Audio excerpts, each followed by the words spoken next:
Good morning sa inyo lahat. Ayan, trabaho ulit tayo, trabaho, Sunday trabaho. Ito yung ating mga in process, itong mga unit na to. For sanding yan kasi na-primer na natin yan. Epoxy primer black.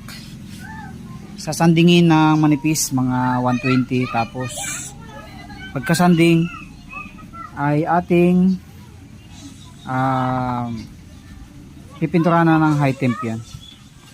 Okay, tapos ito naman ganun din, kaso bubutasan ko pa ito. Butas pa tayo dito ng para sa screen.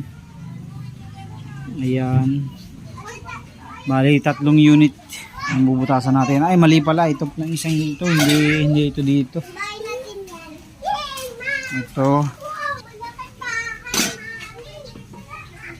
ayan, ito ang bubutasan para natin, itong isang ito.